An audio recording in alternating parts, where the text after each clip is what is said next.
Can you still strike gold in your platinum years? Michael Hook is a personal transformation and wellness practitioner and the CEO of the Beyond Wellness Group. He's the author of 2020, The Year That Killed Retirement.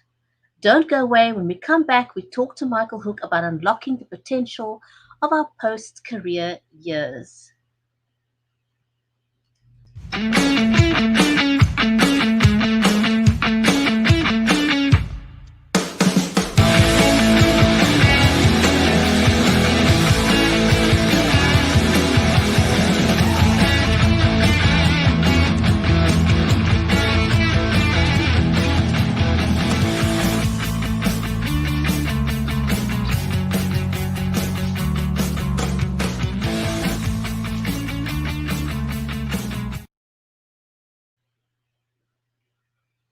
If you're just joining us, welcome to the Writers' Corner live show. I'm your host, Bridget Lambanda from Cape Town in South Africa.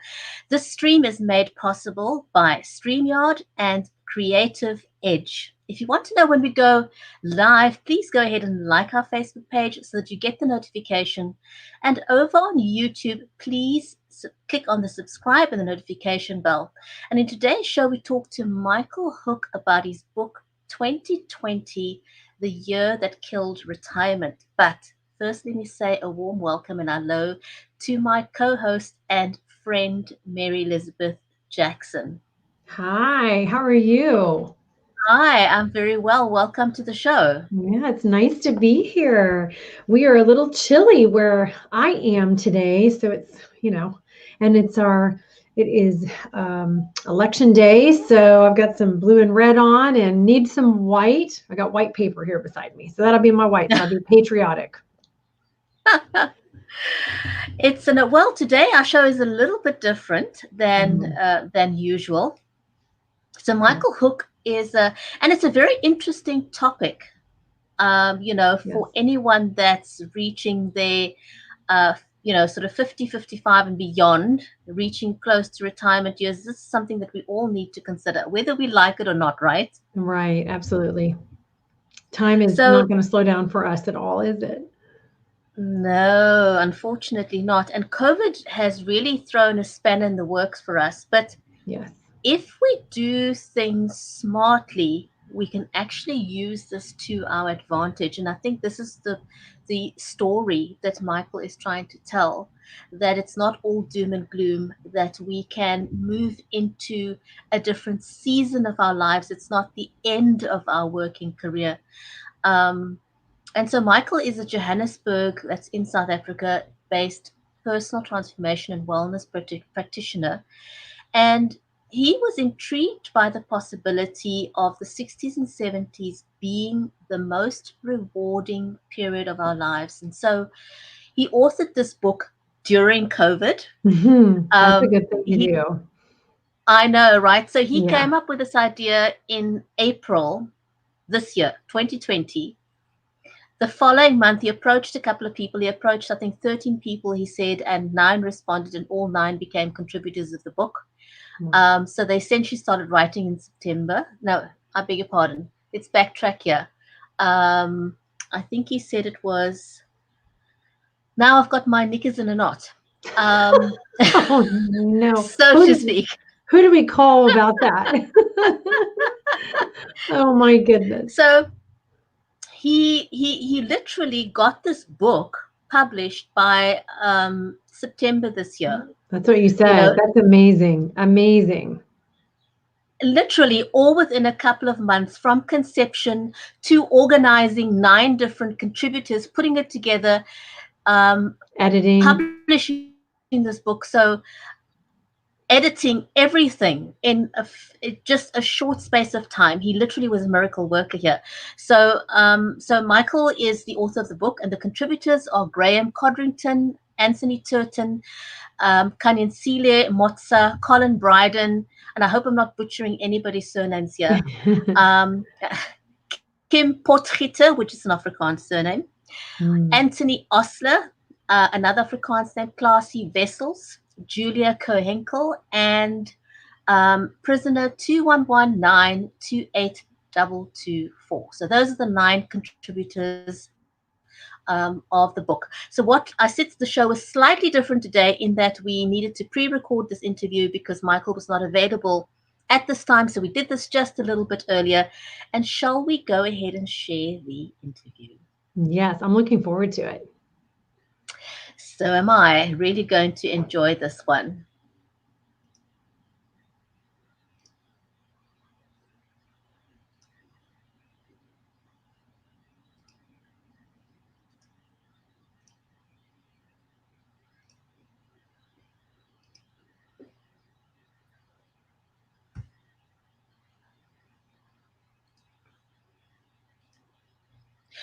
Michael, first of all, congratulations on the publishing of your book, 2020, the year that killed retirement. Can I start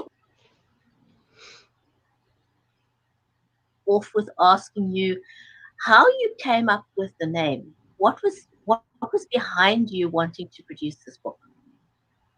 Well, the book really came out of a project that I've been involved in, which we call our Platinum Project.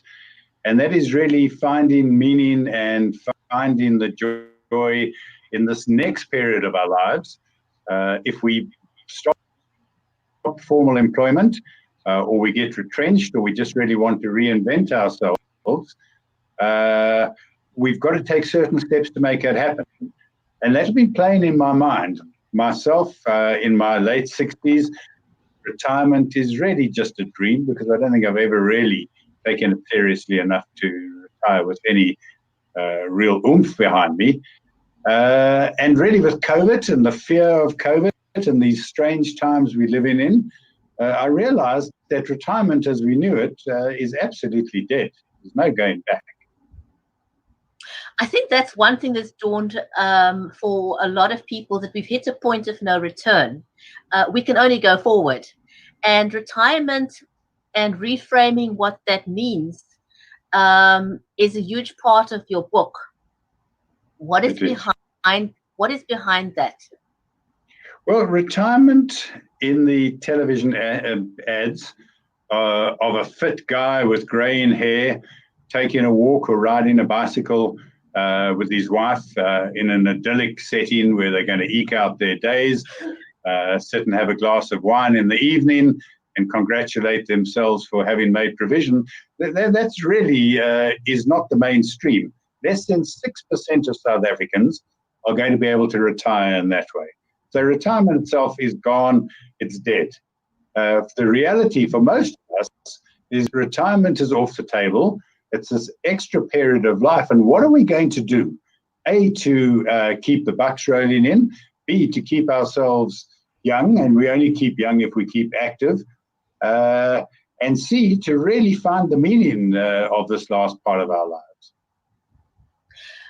Is it really the last part of our lives, or is it the beginning of a different phase? I think that's kind of what you are alluding to in the book. Absolutely, yeah. If one looks back as recently as 15 or 20 years ago, and the research I've done is the retirement industry based themselves on looking after you for no more than 7 years after you finish formal retirement. In other words, if you're retired at 60 or 65, they would prepare themselves to pay out for 7 years. These days, we've got 25 years or more in the tank. One of the quotes I have in the book is you can't fund a 40-year retirement on a 30-year career. Something's got to give. Now, previously, I think our thinking was really framed by the corporate world mainly, is that, you worked until the age, say, 60 or thereabouts, and your shelf life is over. Yeah. What would you say to that? Well, there are two aspects. The Western aspect, and I draw heavily in the book and in my talks that I do with corporates, a guy called Chip Conley, who's an American guy who's formulated this concept of the modern elder.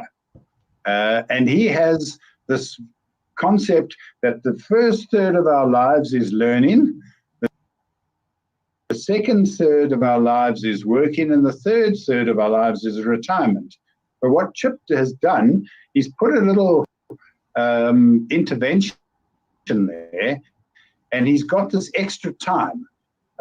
So because we are living longer, he's got the learning, he's got the working, the extended working,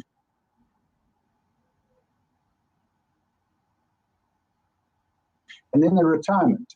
And I love the Eastern philosophy, which also has 3 or 4 main stages, but it's much more linear. It's that you're born, that you grow up, that you learn from your elders, that you skill yourselves, that you school. And then unlike the Table Mountain type shape that Chip has, you merge into the next section. And that next section really is you work, you get married, you have kids, you parent, and then that in turn merges into the third stage, and they're not actually equal lengths. It changes from person to person and culture to culture. But that third period really is a time to ask ourselves what it's all been about, to impart knowledge, to impart wisdom, to help others, to advise others. And really that last part of the life is the important one. You've earned it by doing well in those first two sections. But what people often don't realize is also that, when you get to your senior years, you've now got all this knowledge. What do you do with that? And how could it be useful to the current workforce? How, is there a way we can join forces and move forward in a phase of intergenerational and institutional learning that's being used gainfully to the benefit of both generations? Well, one would certainly hope so, because what a waste it would be, to accumulate that knowledge and accumulate that experience, and at 55 or 60 to be cut off altogether. I mean, it doesn't serve us as individuals, certainly doesn't serve the companies that have employed us, and we've got to find a middle ground. Chip talks about his modern elder academy, and he teaches people that there's this real opportunity now which the planet has never had before. First of all, this is the first time in history where there have been 5 generations consecutively in the workplace. And what Chip is saying, the marriage between us guys with a little bit of platinum in our hair, with the wealth of knowledge, with our calmer minds, with the experience we've gained, if we can team that up with these young, short attention span, absolute tech-savvy Gen Xers and millennials, well, great things have got to come out of that. It's not a competition. It's a true marriage of 2 generations to the benefit of everybody. There are no losers there at all. Oh, absolutely. And you're 100% spot on when you say, there's all this learning that you've got, this knowledge that you've got. That's not outdated, because a lot of the stuff that people can pass on at the previously retirement age is institutional knowledge that can benefit corporations and the younger generation. And we need to just find a way of working together. I know there's 3 gentlemen I know that started a business, and I think they're all in their 70s. You've lost that chip on your shoulder, and you've moved on to a phase where you want to give back anyway. But why not do so gainfully? Because you can. Absolutely. And I think this is where certainly formal employers, the corporates, the big employers, really they've got a role to play. And they've got to find a way to merge these generations and have the sweet spot in the middle where the 2 generations work together. And if we take cognizance of the fact that our bodies obviously do age, things change a little bit. Circumstances don't always suit people to be up in the office at 7 and leave at 6 at night. So why not start perhaps a 4-day working week for people in the corporate as they hit a certain age, and maybe a couple of years later revert to a 3-day working week in these times of COVID. I mean, we're far away from the workplace as our computer. But I think the corporations and the corporates have got to set the scene for this. And they've got to be let it be known loud and clear that that knowledge and that wisdom is absolutely cherished and needed and sought after. And, COVID's taken away a lot of the impediments that people may have felt was in the way previously. Yeah. We no longer need to travel. We don't need to sit in the traffic for 2 to 4 hours a day.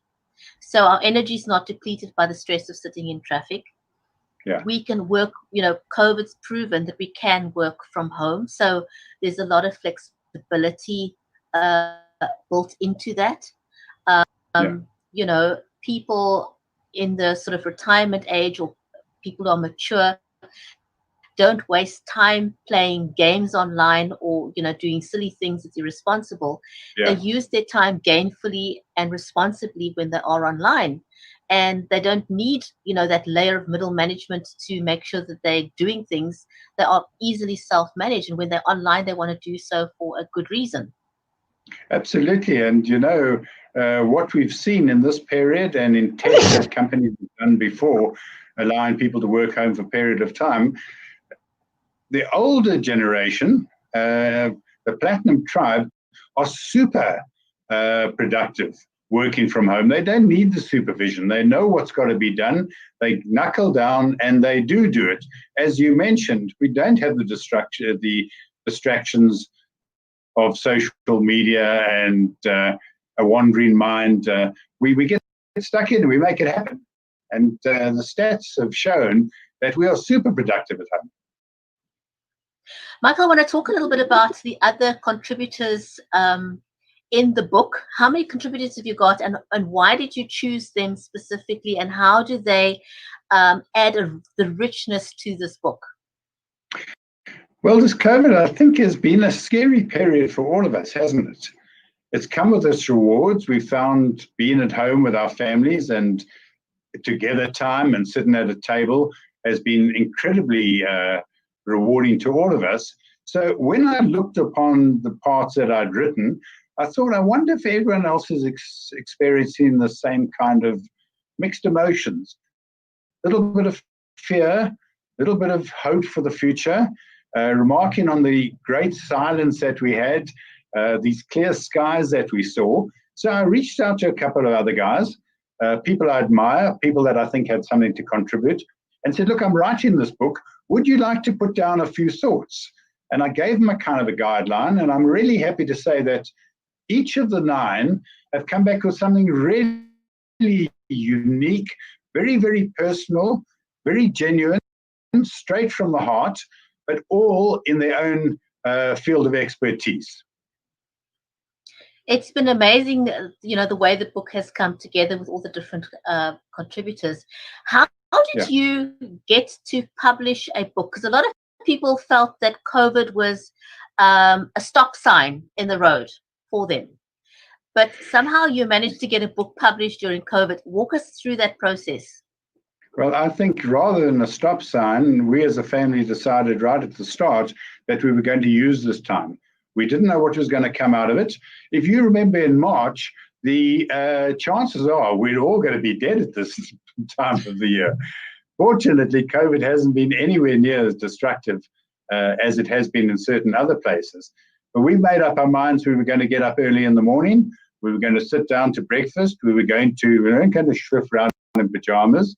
We were going to shave. We were going to dress properly. We were going to allocate time, work periods, and then we were going to allocate periods together to have tea and lunch. We also each looked for a unique project. In my wife's case, she committed all of her teaching material to be able to do it virtually. And I started writing the book. And once I started, it really came quickly and it came easily. That is amazing. And did you self-publish, or did you go the traditional method of publishing, and why did you choose what you did? Well, again, I did some research on it.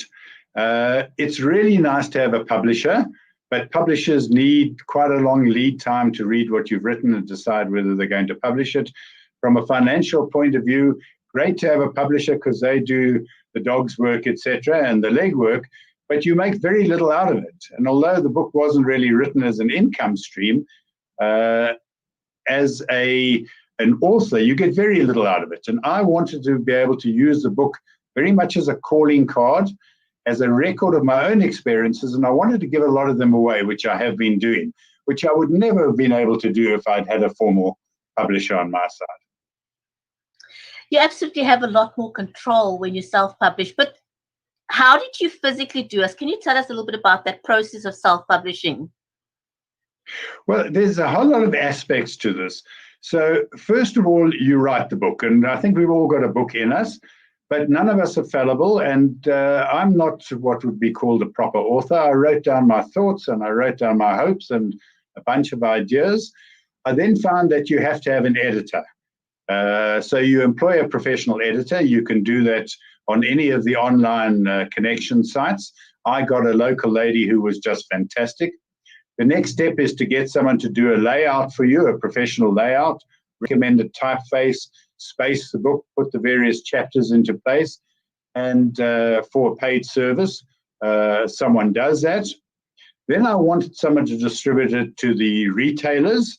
There are a couple of outfits that do it at the right kind of cost. So you hire a distributor, and then in my case, I hired a publicist, which is someone who gets you reviews or sends your book to the people who review books and who connected us on this show, for example. So all of these facilities are there. They're quite easy. They're not expensive. And the whole process is not too overwhelming. If one thinks I started to do this in about April, I had a physical book in September. Here we are at the end of October, early November. I'm in retail outlets. I'm selling online. It's been a really interesting process. Michael, that is absolutely phenomenal. I call that pivoting with purpose, because as a lot of people were stuck, they didn't know what to do, but you and your family took decisive action. We did. And turn things around. So what comes to mind for me out of what I'm hearing from you is mindfulness, being driven with a purpose. So how are you using this? You mentioned that the reason you wanted to get this book out is to use it as a calling card. How are you doing that?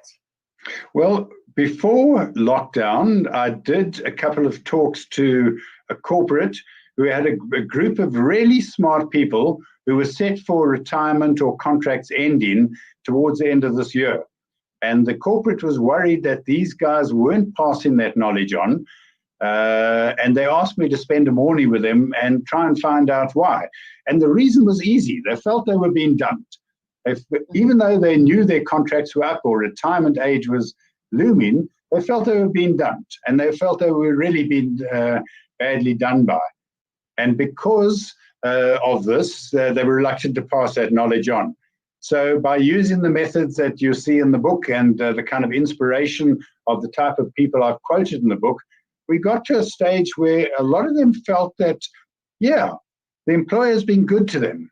They've been there for a long time. They're retiring with pensions, lucky enough, because most of us are not going to do that. They do owe the employer respect, and they do find it in themselves to pass that knowledge on and mentor the people coming up behind them. So the concept was proven. Going forward, that's what we really want to do. We want to say to corporates, you've got this bunch of people who are due for retrenchment or for retirement or early retirement or being put onto lesser hours. Let us come in and try to take custody of these people and see if we can help them come to terms and make sense of this new era that they're going into.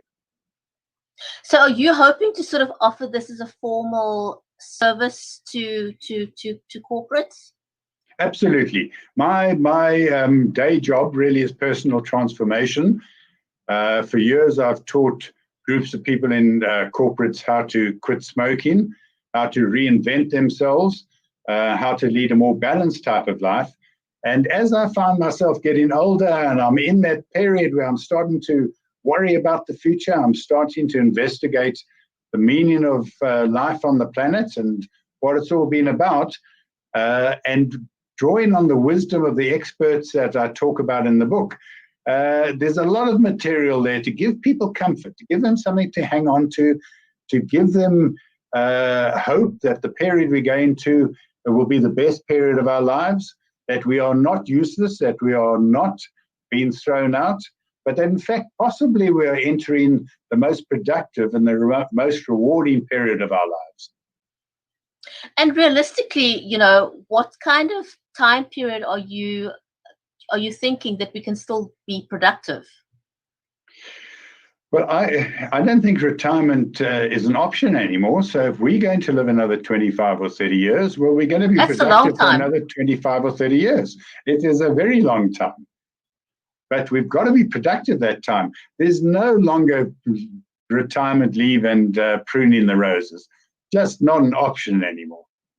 And I think it's a lousy option anyway. I mean, who wants to spend their days pruning the roses? Not that gardening's a bad thing, but you can still do your gardening along with trying to be or being productive. 20 to 25 years is still a lot of life, and I think in the context of South Africa, for example, what we can get from the state if you don't have a good retirement package, which is a whole another conversation. You are going to need to find ways to supplement your income anyway. Most certainly.